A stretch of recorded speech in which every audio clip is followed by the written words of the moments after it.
Hey everybody, we got this awesome 48 Ford F1 that I pulled out of Kansas. The motor turned when I bought the truck, so I'm hopeful, but it really doesn't mean anything. Motor's free. First thing we're gonna do is do a compression test, make sure we have compression on enough cylinders to get it running. We might have a couple stuck valves, meaning that this is a flathead V8, but we're gonna show you guys how to properly get a flathead V8 running.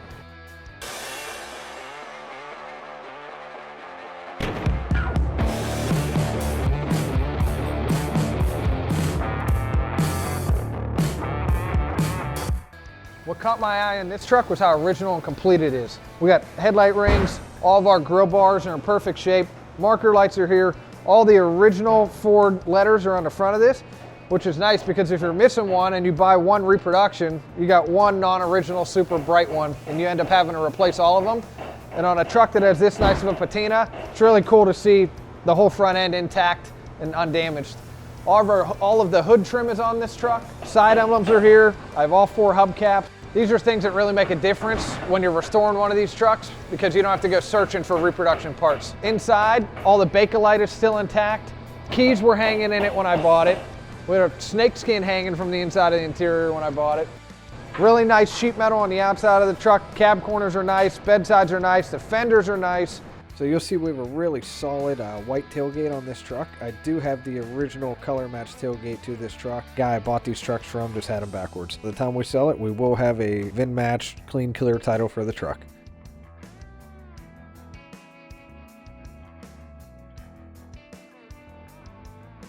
Before we started filming today, we pulled out the old battery, threw some new spark plugs in the flathead, and we lubed up the cylinders with a little penetrating oil, some WD-40. This will help knock the rust off the cylinder walls and lubricate those piston rings so we get some decent compression. So with these old Fords, we had push button starters. So you turn the key on for ignition, and then you press this button.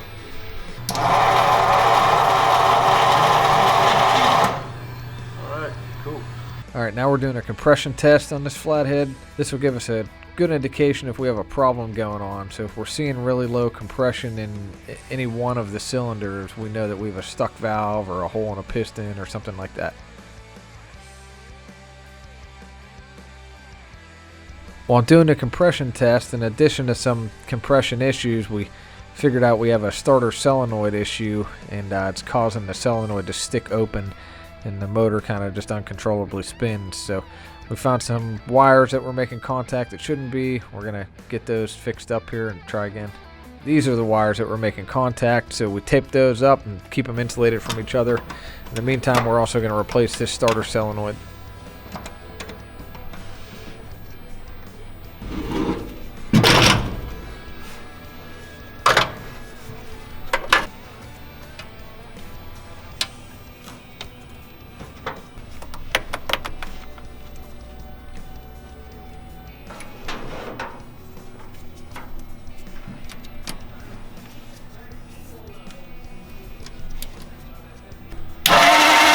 Still have no compression in that one.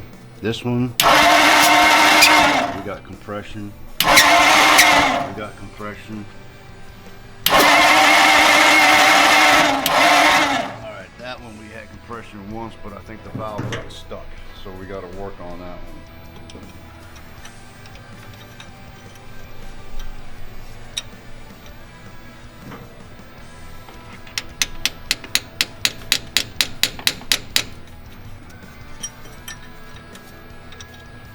Battery in the way, so it makes it difficult to see.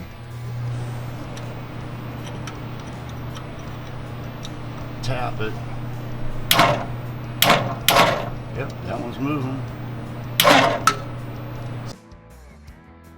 Yep, just seeing if it's the intake and exhaust is moving.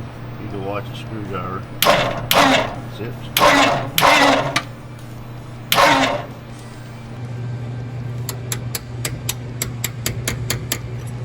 Yep, dropped.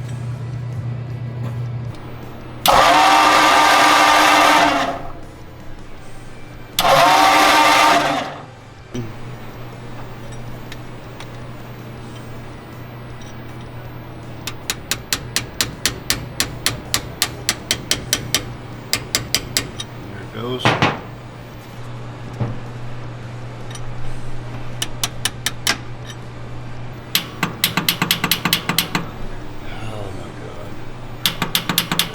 When getting these old trucks running, we run into a lot of issues with the starters. In this case, somebody had over-tightened the nut on the starter bolt at some time.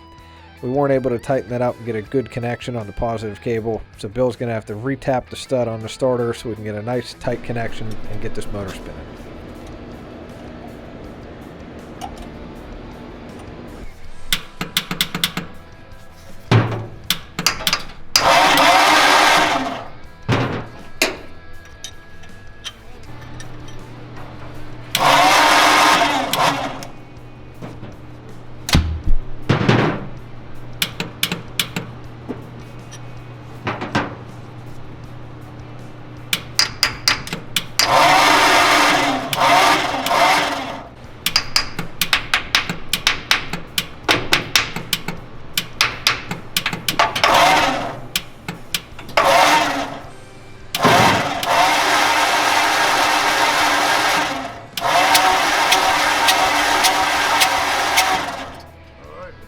All right, so after working on the truck all day today, we found that we have some valve issues with the truck. We were not making enough compression to get it running, so I told the guys they can go ahead and pull the intake on the truck, pull the heads if they have to.